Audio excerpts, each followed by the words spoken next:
Alors, je vous annonce qu'aujourd'hui, c'est le jour de votre évaluation de performance. Comment vous prenez ça? Il y en a qui vont faire dans le culotte. La plupart vont se ronger les ongles. Ils auront même de la difficulté à faire quoi que ce soit tant que la rencontre n'aura pas eu lieu. Il y a des raisons pour ça. Traditionnellement, l'évaluation de performance, c'est généralement le moment où on se fait dire ce qu'on a fait pas correct. Et des fois, ça arrive juste une fois par année. Donc, hein? Mais on ne le répétera pas assez. On n'a pas à être des victimes de notre carrière, alors voyons comment on peut faire pour honner notre évaluation annuelle. On va regarder un Go Pirate Canada? Go Pirate Canada, c'est qui ça? C'est Maurice, c'est papa! Olivier et Nicolas sont deux pirates barbus qui ont une véritable passion pour ramener les humains au cœur même du travail. Oui, vous n'êtes pas en train de lire un profil LinkedIn, vous avez bien entendu, on aime vraiment ça. Alors, tant qu'à faire, aussi bien en faire profiter à tous ceux qui doivent passer des évaluations de performance, voici comment ne pas en être des victimes à l'abordage. Alors, aujourd'hui, comme invité, j'ai Nicolas Quévillon, encore, hein, parce que tu commences à être un habitué, mon cher. Bienvenue. Ben, merci de me recevoir encore. Ça me fait plaisir de m'habituer. Nicolas, tu es un petit peu un pirate aussi, hein, mais officiellement, tu es un membre de Go Pirate, mais tu es aussi un pirate dans l'âme. Et je trouvais ça intéressant d'avoir des gens qui aiment faire les choses autrement pour parler du sujet qu'on a aujourd'hui. Merci. Donc, toi, tu es un agiliste un petit peu, hein, comme moi. Un petit fauteur de troubles aussi, là, positif, trouble positif toujours. Hein? Donc, on s'est dit ensemble, comment est-ce qu'on pourrait faire en sorte d'aider les gens, pas qu'ils soient des victimes de leur évaluation.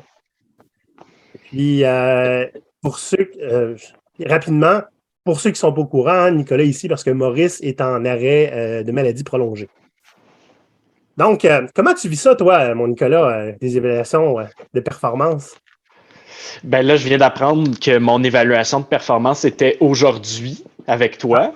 Fait que là, je suis un peu nerveux, mais comme tout bon pirate, avant les grandes batailles, je mets toujours ma chemise rouge pour pas qu'on voit que je suis blessé.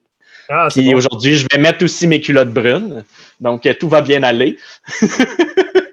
Personne va voir que je suis nerveux. Ouais, c'est ça.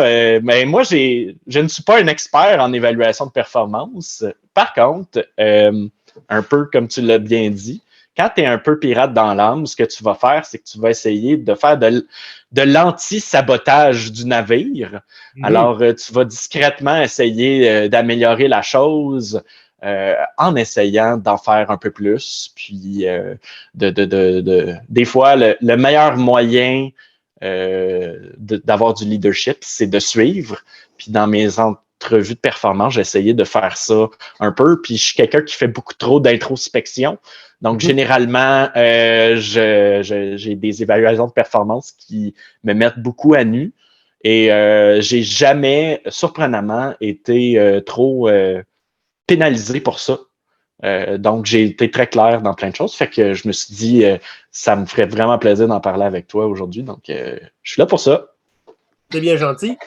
Écoute, j'aimerais ça qu'on parle un petit peu en entrée de jeu, juste pour me donner du contexte. C'est quoi le problème pour les employés dans les évaluations de performance?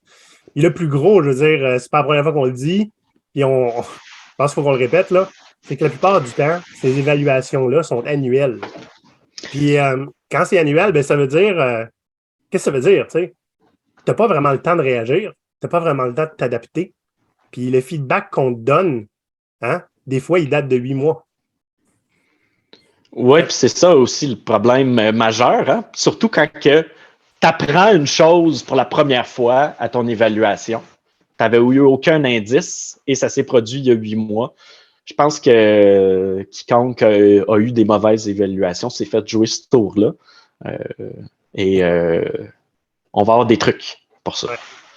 Traditionnellement aussi, il y a un déséquilibre dans le narratif. Hein? C'est-à-dire que l'évaluation de performance, on la reçoit en tant qu'employé. Donc, ben, on la subit, notre évaluation. Et ça crée aussi, bien, en fait, ça, pas juste ça crée, ça l'entretient, une dynamique dominant-dominée. C'est-à-dire que ben, il y a quelqu'un qui donne l'évaluation, l'autre qui la reçoit, et there's not much we can do. Donc, comme on a dit tout à l'heure, je pense qu'un des plus gros problèmes, c'est le déséquilibre du narratif. Hein? Donc, si ça crée, il y a quelque chose qui est un driver puis un suiveur. Vous savez ce qu'on en pense, nous, du leadership où il y a un follower qui va être là puis il va follower toujours.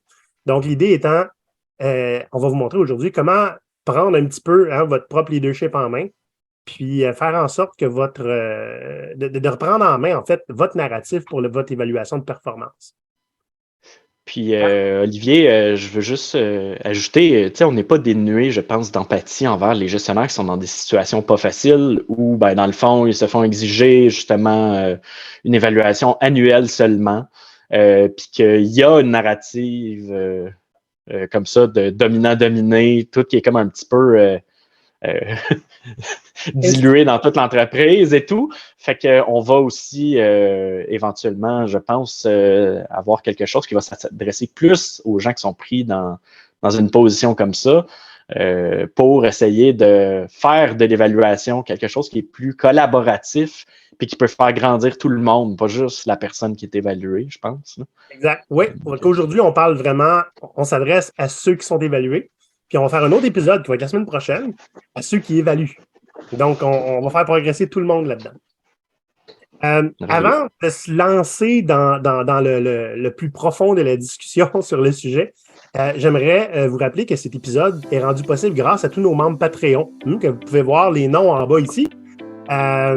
Écoutez, ces membres-là nous ont poussés au point où, Maurice et moi, on a écrit un livre.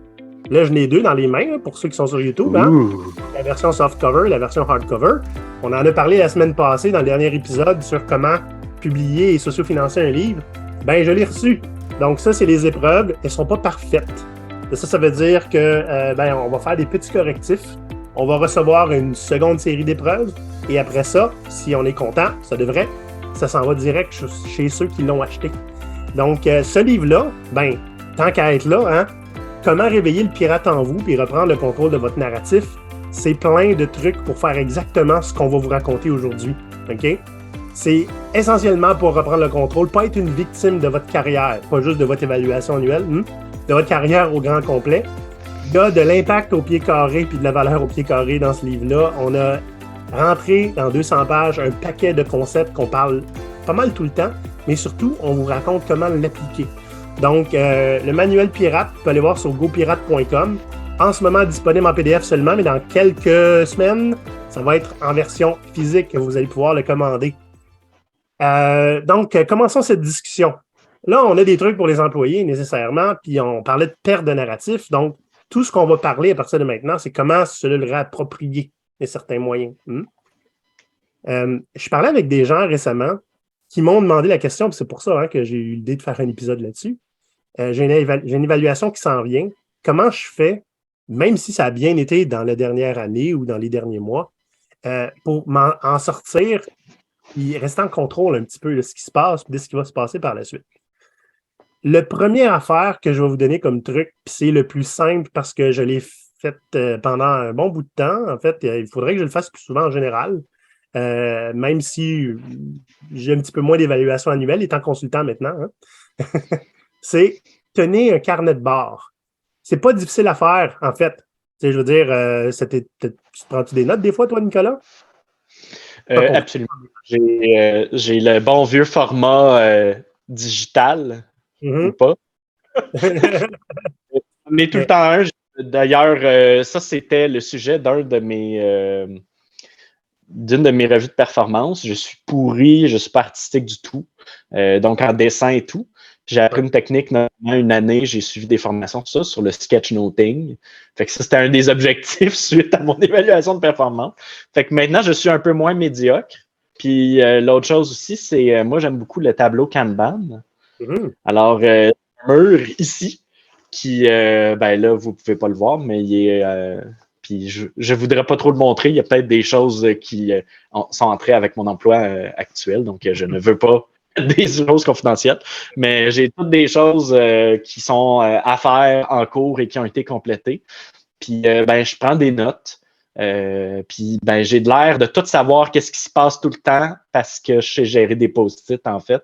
Mais je suis très peu organisé dans la vie, mais ça me suffit amplement. Fait que le carnet de notes pour mon évaluation, c'est très bien. J'ai une couleur de post-it pour des choses que j'aimerais développer ou améliorer, des idées.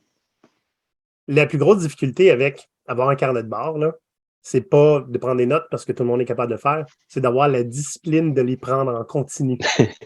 Oui. C'est ça qui est le plus difficile. Mais à quoi ça va servir? Qu'est-ce qu'on note dans un carnet de bord? Hein? Ben, on essaie de trouver d'abord une cadence, hein, aux semaines ou 2 semaines. Hein? Ceux qui font du Scrum, hein? Souvent les itérations prennent 2 semaines, donc c'est un bon moment pour prendre des notes sur c'est quoi les bons coups que vous avez faits? Les choses pour lesquelles on vous a remercié. Je sais que ça n'arrive pas souvent qu'on se fait remercier en entreprise. Hein? Des fois, pas tout le temps par le gestionnaire. Des fois, par l'équipe, ça arrive. Hein? Il y a des équipes qui développent une culture de dire merci. Mais de quoi vous êtes fiers? Qu'est-ce que vous avez réussi à faire qui a eu un impact? Notez-le. Vous avez probablement des one-on-one avec votre gestionnaire. Ben, ça vaut la peine de noter ce qui s'est dit. Parce que s'il s'est dit des choses puis que vous ne notez pas, vous ne pouvez pas prendre acte, à moins de ne pas l'oublier. Ce que j'aime beaucoup aussi, c'est que ça nous permet dans notre évaluation, hein, si on a pris des notes tout au long de l'année et qu'on a noté nos bons coups, l'impact qu'on a eu, puis tous les remerciements qu'on a eus, whatever, inventez-en pas, là, s'il vous plaît, là, OK? On essaie d'être honnête. Ben, ça nous permet de dire, regardez, voici ma contribution pour l'entreprise. Et c'est là qu'on peut commencer à avoir une discussion qui est vraiment intéressante. Vous arrivez dans votre évaluation de performance et vous apportez les faits. Déjà, vous commencez à vous approprier le narratif. Puis si c'est rattaché par exemple à une augmentation de salaire, ben on allonge la question. Voici ma contribution. Qu'est-ce que ça vaut pour l'entreprise? Un gestionnaire qui se fait apporter ça, là, il est probablement surpris parce que lui aussi s'est monté des choses à dire, hein? Mais il a un petit peu perdu le contrôle. C'est pas quelque chose qui est méchant. L'idée, c'est la personne qui est devant vous est aussi self-aware. Hein? C'est ça en tant qu'employé, de faire de l'introspection. Qu'est-ce que j'ai réussi de faire de bon? De quoi est-ce que je suis fier? Puis d'être capable de le nommer. Parce que oui, c'est sûr qu'on aimerait donc ça, se faire reconnaître par le gestionnaire, hein, etc. Mais je veux dire, c'est pas une question de flasher, hein, puis de se péter les bretelles, Nicolas. Mais c'est vraiment d'être capable de nommer l'apport qu'on a. Puis, si vous n'en êtes pas fier, écrivez-le pareil. Je veux dire, il y en a qui disent, j'ai juste fait ma job. Hein? Notez-le, ça vaut la peine. J'aimerais juste dire qu'on dirait que tu fais une insinuation. Tu dis, c'est pas une occasion de flasher puis se péter les bretelles puis de dire, ah, Nicolas, comme si c'était ce que je faisais. Mais non, je comprends. Mais j'ai un petit truc. Tu as dit, la discipline d'avoir tout ça, c'est compliqué. Ben, moi, quand tu disais ça, je pensais à comment je me discipline moi. Puis je viens de découvrir que je faisais ça. Mais moi, j'ai quelque chose que je dois faire à toutes les semaines. Je dois remplir une feuille de temps. OK? Puis quand je remplis ma feuille de temps, j'ai un moment à toutes les semaines. Moi, c'est le vendredi en fin de journée. Ben, c'est le moment aussi où je regarde qu'est-ce que j'ai fait avancer pour moi, sur moi, mettons, ou qu'est-ce que j'aimerais améliorer. Qu'est-ce qui m'a manqué cette semaine? Ouais. C'est là que je le note ou que je fais des avancées sur ça. Je le fais en même temps parce qu'en plus, je suis déjà dans un mindset que je regarde ce que j'ai fait dans la semaine. C'est ma rétrospective individuelle de ce que j'ai fait dans la semaine. Pour ceux qui connaissent les rétrospectives, c'est la façon de m'interroger sur comment je travaille et qu'est-ce qui me manque et tout ça. Puis en fait, ça va m'aider à faire un plan pour la semaine suivante est-ce qu'il y a des choses que je dois agir en début de semaine. Puis des fois, ce qui est bien, c'est que moi, je défragmente ma semaine pendant la fin de semaine, comme bien d'autres. Fait que des fois, je vais avoir une super idée, puis là, je vais la noter, puis dès le début de la semaine prochaine, je repars sur ça. C'est bon. Là, évidemment, quand on veut expliquer l'impact qu'on a eu, c'est pour moi de le dire, là, chez GoPirate, c'est quelque chose qui est mesurable. Mais il y a des choses qui sont difficiles à mesurer. Ça ne veut pas dire que ce n'est pas digne de mention. Hein? Tu peux dire comme, regarde, ça, là, quand j'ai fait ça, là, je ne sais pas c'est quoi l'impact que ça a eu, mais j'ai aimé ça, faire ça. Mentionnez-le à votre gestionnaire. Parce que, tu sais, c'est sa job de savoir qu'est-ce que vous avez envie de faire aussi. Pas juste comment être à votre meilleur, hein, mais vos aspirations, c'est aussi sa job. Donc, le carnet de bord, c'est le premier gros truc qu'on a à vous donner, en fait, parce que ça va faire déjà une bonne différence. Hein? On part un petit peu plus sur un pied d'égalité. Un truc aussi que moi j'avais trouvé, quand c'est pas mesurable, c'est compliqué, hein, parce que souvent on est des gens, on regarde des chiffres, on veut vous mettre des notes, tu sais, c'est une évaluation. Parlons pas de qu'est-ce qui a changé, combien de notes de plus vous avez eu, le nombre de bugs que vous avez réduit ou le nombre d'heures travaillées. Mais des fois, c'est quoi vos indices que ça a fonctionné ou que ça n'a pas fonctionné? Les gens m'ont dit ça. J'ai reçu tel commentaire. J'ai vu un changement de comportement ou quoi que ce soit. On peut le noter, même si ce n'est pas des choses qui sont quantifiables. Ils sont qualifiables. Fait qu'on peut voir c'est quoi les indices de ça. Fait que c'est encore là une petite rigueur de hey, je pense que c'est à cause que j'ai fait ça. J'ai des indices. Tu sais. On est des trackers, là. Ouais. C'est ça. Ouais. Des modèles qui changent. L'évaluation aussi de performance, que ce soit annuelle ou pas, hein, il faut aussi essayer de trouver un moyen de la tourner en opportunité. On le sait, c'est pas tous les gestionnaires qui s'intéressent à votre potentiel ou à vos aspirations, OK? C'est pas nécessairement parce qu'ils sont méchants quand ils le font pas. Il y en a qui ont 77 employés. Ils n'ont pas le temps de s'intéresser à tout de tout le monde. Mais profitez-en pendant que vous êtes avec lui ou elle. Profitez de l'évaluation pour dire ce dont vous avez besoin pour être à votre meilleur. Puis, qu'est-ce que je veux dire par là? C'est par exemple, est-ce que vous avez besoin de formation? Spécialement, on va en parler tantôt si vous voulez combler un écart, hein, un gap. Est-ce que vous avez besoin de quelque chose aussi trivial que des permissions ou des accès? Bon, attendez pas à votre évaluation annuelle pour les demander, mais si c'est le cas et que c'est trivial, demandez-le. Si vous avez besoin de plus de feedback et pas juste de votre gestionnaire, hein, de d'autres personnes dans votre équipe, ben dites-leur que vous en avez besoin pour être à votre meilleur. Puis moi, ça, c'est quelque chose qu'on a parlé dans le manuel pirate. Essayez de trouver qu'est-ce qui vous engage puis qu'est-ce qui vous enrage. Et c'est important de savoir un petit peu, elle est où votre ligne à vous?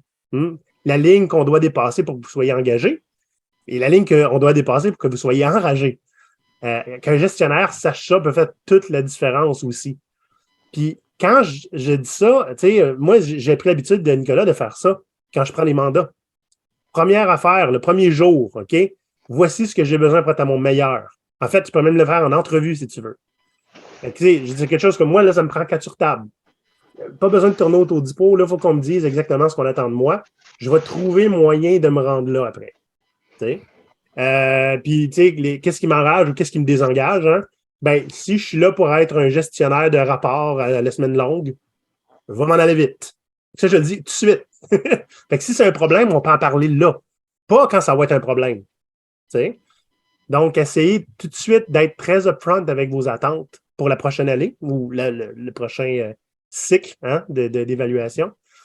Comme ça, il n'y aura pas de surprise. Puis, c'est pas non plus, c'est difficile de deviner qu'est-ce que les gens ont besoin. T'sais. C'est la job des gestionnaires de le savoir, mais il y en a qui ne le demandent pas. Donc, dites-le, prenez pas de chance. Puis l'autre chose aussi, c'est que d'ouvrir les conversations avec le gestionnaire ou la personne qui nous évalue, qui habituellement est le gestionnaire, puis pour dire qu'est-ce qu'on a de besoin, formation, permission, du feedback plus en continu, des choses comme ça change la narrative dominée, c'est plus ça. Et ça peut ultimement même, si les gens ils ont un niveau certain de seniorité, souvent, c'est difficile de voir quel est l'apport de payer quelqu'un qui a un rôle de contributeur tout le temps, là, c'est-à-dire qui fait le travail. Comment ça se fait qu'on continue à le payer plus? Il fait juste faire mieux son travail. C'est quoi? Les gens, ils rationalisent moins bien ça. Quand on dit « j'ai besoin de ça pour que non seulement je fasse bien mon travail, mais j'aide les autres à faire mieux leur travail, puis changer les dynamiques », là, tu deviens un agent de changement dans l'organisation. Puis souvent, les gestionnaires répondent très, très bien à ça parce qu'eux-mêmes, ils se voient comme des agents de changement. Je dis pas ils ont toujours du succès à le faire. C'est pas facile non plus. La gestion, comme on disait tantôt avant l'épisode, je pense, la gestion, c'est trop important pour laisser aux gestionnaires. Alors, alors, de montrer qu'on est capable de s'autogérer, de s'évaluer, de voir qu'est-ce qui fonctionne moins bien, qu'est-ce qu'on a de besoin, ça montre aussi que on peut potentiellement aussi aider à le faire pour d'autres. Ouais. Peut-être que c'est pas notre intention de carrière de devenir gestionnaire, mais par contre, ça montre des intentions de leadership. Ouais. Puis où ça sous-entend celle-ci. Donc, ça peut, je pense, juste être déclencheur, peut-être, ce changement de narrative-là, d'être organisé, d'être introspectif. Ça donne aussi l'opportunité d'être introspectif, je ne sais même pas si c'est un mot, mais de faire de l'introspection dans l'organisation ou avec ses collègues et tout ça. Puis ça montre, ça génère des liens de confiance, je pense, avec la personne qui nous évalue. J'aime beaucoup cette déclaration-là. Hein? C'est trop important, la gestion, pour être laissé au gestionnaire. Il y a une autre chose qui est trop importante pour être laissé au gestionnaire, c'est votre carrière. Où est-ce que ça s'en va? Où est-ce que vous voulez aller? Hein? Il y en a qui vont demander à leur gestionnaire de les guider avec ça. Ils ne savent pas exactement où ils peuvent aller. C'est correct. Mais de simplement juste go with the flow, sans en parler, sans essayer de voir comment on peut se rendre plus loin, pas pour le plaisir de votre gestionnaire, pour vous-même, c'est risqué. Donc, toi, tu nous as proposé une coupe de trucs, dans le fond, là, que j'aimais bien, puis j'aimerais ça qu'on en parle. Tu parlais, par exemple, la gestion par le gap, par le. Comment j'avais dit ça tantôt? Hein? Je ne sais plus comment tu l'avais dit, mais dans le fond, voir le chemin à parcourir, l'écart. C'est ça, je pense que c'est ça que tu avais dit, l'écart. Ben moi, j'aimais ça. Il y a plein de modèles qui existent pour ça. Là. Je pense qu'on avait dit qu'on allait en proposer un. On avait trouvé une genre de checklist de progression de carrière. C'est en anglais par contre, mais un bon Google Translate ou si vous n'êtes pas confortable en anglais, ça peut vous aider beaucoup. Puis de regarder dans le fond des attributs qu'on a en tant que professionnel.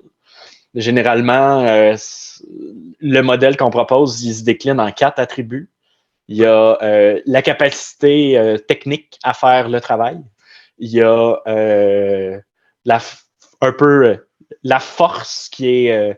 parce que je pense qu'on faisait comme un... pour ceux qui sont un peu geeks, on faisait l'aspect dextérité. Alors, comme des attributs dans un jeu de rôle. Fait que la dextérité, c'est l'aptitude technique. La force, qui est l'habilité à get stuff done, alors à réaliser les choses. La sagesse, qui est, dans le fond, sa capacité à avoir de l'impact, puis à choisir ses interventions pour que ça donne des résultats. Mm-hmm. Puis après ça, il y avait le charisme, qui est, dans le fond, le leadership, et puis, la capacité d'influencer positivement l'écosystème. Puis, dans le fond, regardez dans ces 4 disciplines-là, qu'est-ce qu'on peut faire? Souvent, les gens qui sont très juniors dans le travail, ils vont regarder que soi. Hein? Alors, mon aptitude technique à réaliser les choses, j'ai une influence dessus. Si vous commencez en carrière, vous pouvez dire qu'est-ce que vous pouvez augmenter. Puis là, après ça, vous pouvez regarder qu'est-ce que vous pouvez faire, pas juste pour améliorer votre travail, mais celui des coéquipiers que vous avez.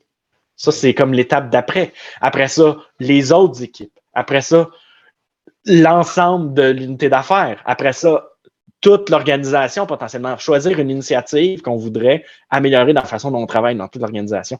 Fait que le modèle qu'on parle comme ça, c'est le chemin à parcourir. On en a dans ces 4 attributs-là tout le temps. Il y a toujours quelque chose à améliorer. Fait que dans le fond, la petite grille qu'on envoie, ça permet de juste verbaliser un petit peu par niveau ça. Je pense que ça peut être très, très bien. Puis c'est bon à la fois pour la personne qui se fait évaluer, mais aussi pour la personne qui évalue. Voir, de commencer, puis de voir ça comme des sphères d'influence de plus en plus. Absolument. On a un exemple, il va être dans la description du podcast, OK? Je vous avertis tout de suite. Bon, c'est en anglais, on l'a dit. Et c'est aussi en ce moment basé sur un ingénieur informatique. Donc, il faut extrapoler un peu. Mais on peut nécessairement se l'approprier puis essayer de voir comment est-ce qu'on peut passer au prochain niveau. Puis vous pouvez regarder ça avec votre gestionnaire, en fait. Un autre point que tu voulais apporter, dans le fond, c'est la question de parrainage. Puis j'aime beaucoup la question, comment tu me l'as expliqué, c'est est-ce qu'il y a quelqu'un dans votre entourage professionnel que vous admirez? C'est une bonne question à se poser, ça.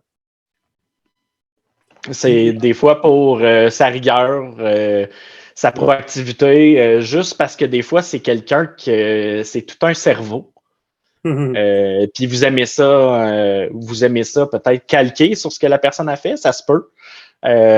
Ou quelqu'un qui est complémentaire à vos aptitudes, ou quelqu'un avec qui vous avez une bonne synergie, mais il faut voir ça aussi dans un objectif de croissance. Puis c'est quoi qu'on dit, hein? Tout seul, on va plus vite, mais ensemble, on va plus loin. Fait que l'objectif, c'est super cliché. J'ai honte moi-même, ça me lève le cœur de dire des platitudes comme ça, mais c'est vrai pareil. Ça n'empêche pas que c'est vrai. Puis parlons-en, là, tu sais, là, enregistrer un épisode comme ça avec GoPirate, moi, c'est un petit peu ça que je me dis. Je me suis dit, je m'associe pendant une courte période de temps avec quelqu'un ou des gens qui vont me faire aller plus loin dans ma réflexion, qui vont me challenger. Puis, c'est super bénéfique. Puis, fait que trouvez-en, puis dites-le dans votre évaluation. J'aimerais ça passer plus de temps avec cette personne-là. Puis, en plus, vous le savez peut-être pas, mais vous êtes en train de faire une genre d'évaluation 360 à cette personne-là en disant, vous passez la balle à quelqu'un. Puis, un jour, si vous êtes capable de témoigner de cette humilité, puis de dire, je suis capable d'aller chercher quelque chose chez quelqu'un, peut-être qu'il y a quelqu'un un jour qui va dire, moi, j'aimerais ça aller chercher quelque chose chez toi. Puis c'est passé au suivant, finalement. Et c'est important aussi de comprendre, vous n'avez pas à demander la permission de vous faire parrainer. Vous pouvez le faire avant votre évaluation et expliquer l'impact que ça a eu sur vous. Aussi, c'est important. Un autre truc que j'aimerais vous donner, mais que je vais quand même mitiger, c'est donnez-vous des objectifs SMART en avance. Pourquoi j'ai en avance? Il faut avoir de l'information pour pouvoir faire ça, OK?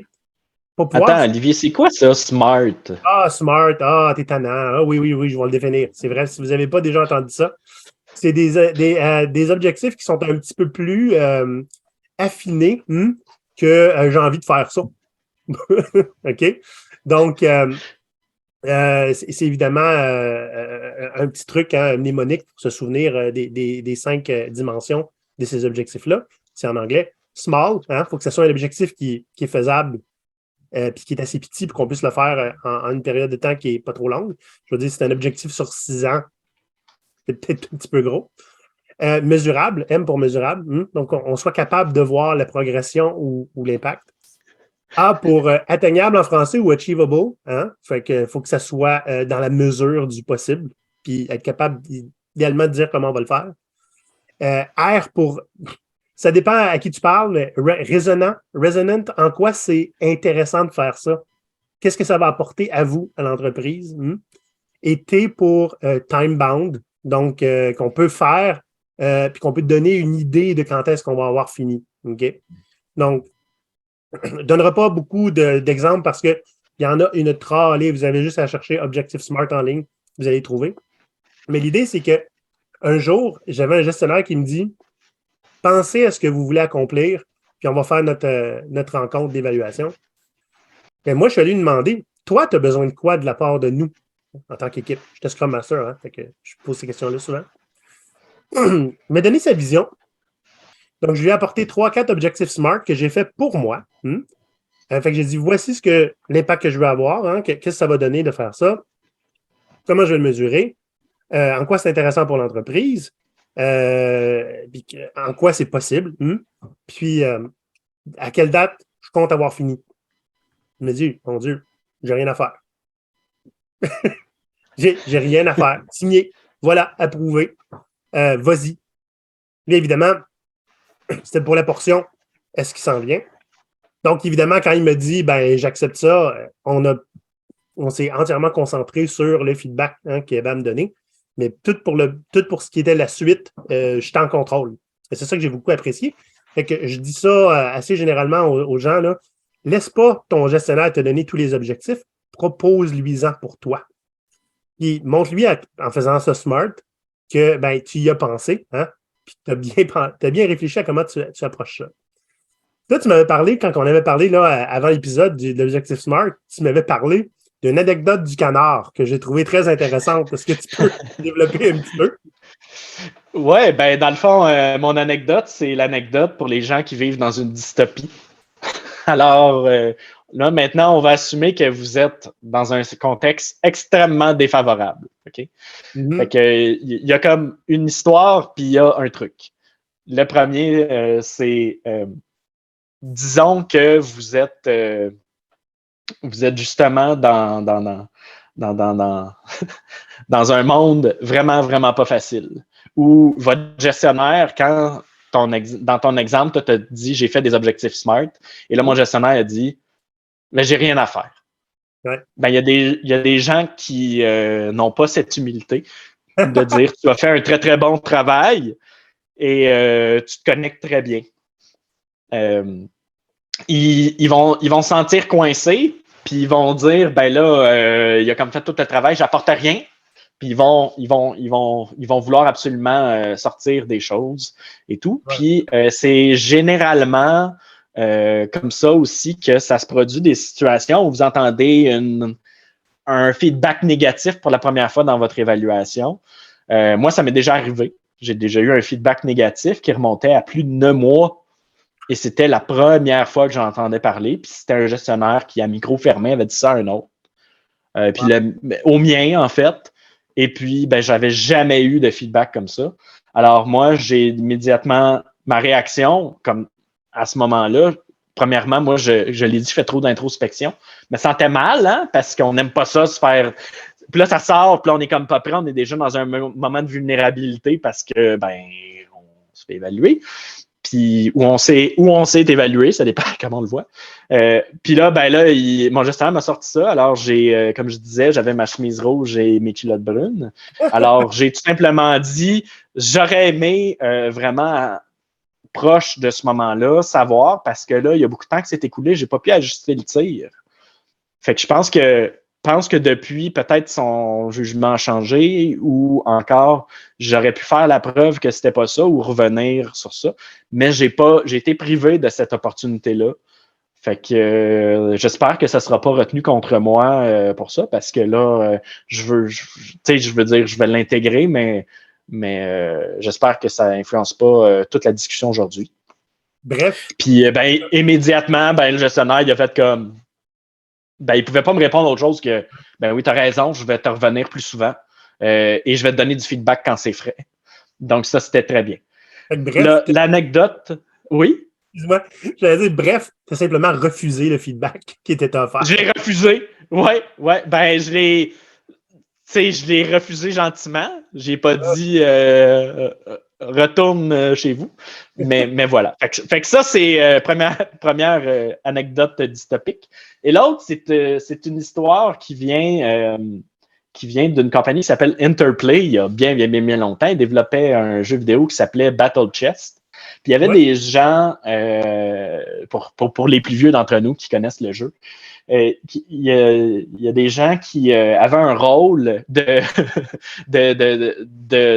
genre de directeur de production ou des choses comme ça. Puis à chaque fois qu'il y avait du travail qui était fait, ces gens-là se faisaient présenter le travail qui était fait. Ouais. Et un des problèmes, c'est qu'il y avait une suspicion que ces gens-là allaient toujours demander une modification au travail qui était fait, même si celui-ci est excellent. Parce qu'inconsciemment, ces gens-là se disaient que si justement ils suggéraient pas une modification, une amélioration, ils n'apportaient pas de valeur dans le processus de création ou quelque chose. Et moi, cette anecdote-là, elle me fait sourire parce que c'est des cas que j'imagine et que j'ai vus. Je suis sûr qu'il y a des gens qui justifient leur travail en tant que, on appelle ça des passe-plats. Fait que c'est des gens qui passent les assiettes de la cuisine jusqu'au comptoir en avant. Puis là, ils se disent, ben, il faut que je rajoute quelque chose, là, fait qu'ils vont mettre un bouquet de persil dessus qui va finir dans le compost, puis que finalement, tout le monde s'en fout. Si on se réfléchit là, ça veut probablement dire qu'il n'apporte pas de valeur, hein? Probablement, OK? Fait que chez Interplay, ça les énervait d'avoir à tout le temps à modifier juste pour modifier, puis que ça n'ait pas vraiment de valeur.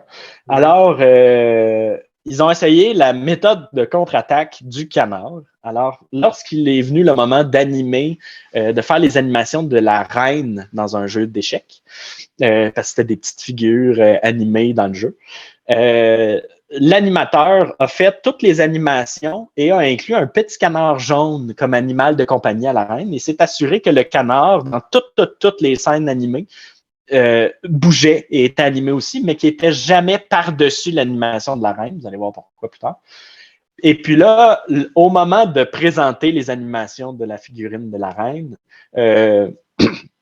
une des personnes qui se faisait présenter ça a dit « Ah, c'est vraiment, vraiment excellent, très, très bien fait. Juste une chose, débarrasse-toi du canard. » Et là, lui, il avait prévu le coup. Alors, vu que le canard était souriant par-dessus, il l'a juste flushé. Et là, ça lui a permis de faire une contre-mesure pour éviter d'avoir à refaire quelque chose pour rien. Fait que la personne a été satisfaite. Fait que si vous faites des objectifs SMART ou des choses comme ça, puis que vous avez déjà vécu des mauvaises expériences avec la personne qui vous évalue, puis que vous vous dites c'est sûr qu'elle va me proposer quelque chose un peu de ridicule ou qu'elle va me dire de changer ou quelque chose. Vous pouvez peut-être malicieusement mettre quelque chose qui sera soit enlevé ou laisser un espace vide volontairement pour voir si cette personne-là ne va pas essayer de le remplir dans votre évaluation. Puis que vous, finalement, ça va être plus simple, puis vous y avez déjà pensé. Mais ça va la flatter dans le sens du poil, puis peut-être qu'elle va sentir qu'elle a apporté de la valeur dans le processus. Mais ça, c'est en cas extrême de dystopie. Assumons les meilleures intentions. Puis c'est quoi le contraire de... plutôt le corollaire de toujours assumer que les gens ont des bonnes intentions puis ont fait le mieux qu'ils pouvaient avec les ressources disponibles puis ce qu'ils savaient. Si vous êtes cynique, l'inverse, le corollaire de ça, c'est ne jamais attribuer à la malveillance ce que l'idiotie suffit à expliquer. Alors, peut-être que c'était un cas de ça. Alors, fin de l'anecdote dystopique. J'ai eu un collègue qui avait fait une duck counter measure comme ça aussi. Il était designer, puis il faisait un site pour un client, puis le client dit là, ma photo là, sur mon site, j'ai les yeux trop rouges. Ça faisait 3 fois qu'il enlevait les yeux rouges, comprends-tu? Fait qu'il envoyait une épreuve, hein? Voici avant et après. Le avant, il avait mis les yeux très rouges. Le après, il avait mis ce qui était sur le site. Fait que là, il dit OK, c'est parfait comme ça. Fait qu'il n'y avait rien à changer. Donc, on va faire un petit wrap-up, si tu veux bien, juste réviser un petit peu ce qu'on a proposé, hein, parce que c'était une discussion qui était quand même assez... elle est partie un petit peu dans tous les sens, puis on est bon là-dedans, nous autres. Comme toujours avec moi, j'ai l'impression. Comme toujours avec moi, en fait.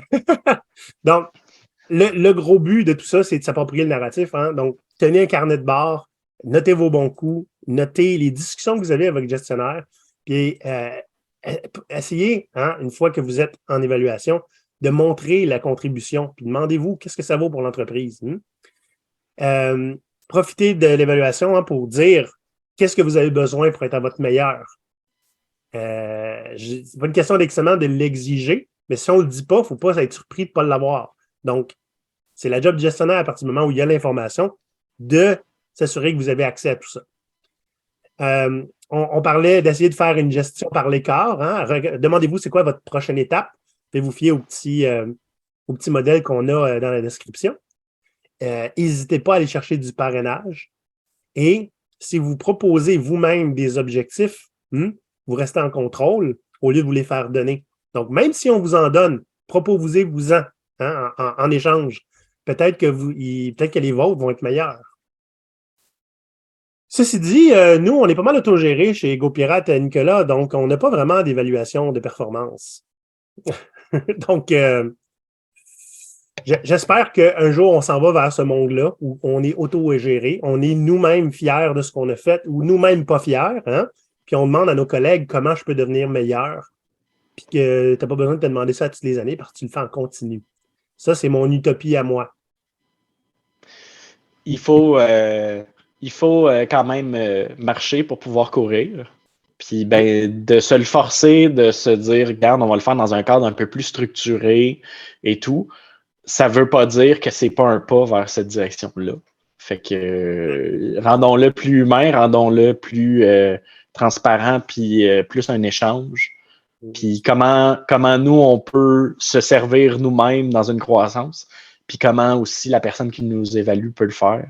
Je pense que c'est ça l'esprit de la chose. Ouais. Une couple de choses aussi qu'il faut noter, hein. Il y en a peut-être qui vont dire, ben là, fait que finalement, c'est moi qui fais mon évaluation. Oui, c'est toi qui as fait ton évaluation. C'est ça qu'on propose, hein. Parce que l'idée étant, si vous attendez que les autres le fassent, ben, ils gardent le narratif, ils gardent le gros bout du bâton. Puis vous n'êtes pas en contrôle. Donc, l'idée, c'est contribuer au moins à la hauteur de ce que vous êtes capable pour garder une partie du contrôle. Puis, oublions pas, quand on veut convaincre quelqu'un de quelque chose, le moins de travail il y a à faire, le mieux c'est. Le moins de travail il y a à faire, le mieux vous passez pour quelqu'un qui a de l'initiative. Hein? Donc, ça joue sur votre influence à la longue. Donc, vous commencez à faire ça, prenez cette habitude-là de garder le contrôle de votre narratif. Vous allez voir que ça fait des c'est pas loin d'un petit tour de magie des fois. Ça dépend juste des gestionnaires que vous avez, des collègues que vous avez. Mais juste de prendre en main votre avenir, puis de montrer que ben, moi, je m'en vais là. Gestionnaire, peux-tu m'aider? Hein? Puis j'ai déjà pris les initiatives nécessaires. Je veux juste que tu me dises ce que tu en penses. Un gestionnaire est au paradis, là. Hein? On entend souvent les gestionnaires dire c'est une garderie ici, puis je joue à maman. Mais là, vous voulez lui montrer que ce n'est pas le cas. Continuez comme ça. Ça devrait bien aller. Ben oui. Alors, je vais faire la maman à mon tour, Nicolas. Si vous pensez que ça va vous aider, cet épisode-là, allez faire un like, allez suivre notre canal. Il y a le manuel pirate aussi qui est disponible en PDF en ce moment. Ça peut vous aider à reprendre le contrôle de votre narratif sur votre carrière en entier, cette affaire-là. Ça ne coûte pas bien cher en PDF. Et sinon, Nicolas, on se voit aussi la semaine prochaine. Comme par magie, on prend les mêmes habits. Ah, ben oui. Et on va parler un petit peu comment est-ce que les gestionnaires peuvent moderniser leurs évaluations de performance. Donc, c'est un rendez-vous. Et mon cher, ben, à très bientôt. Merci beaucoup. Bye. À l'abordage! À l'abordage! Ah!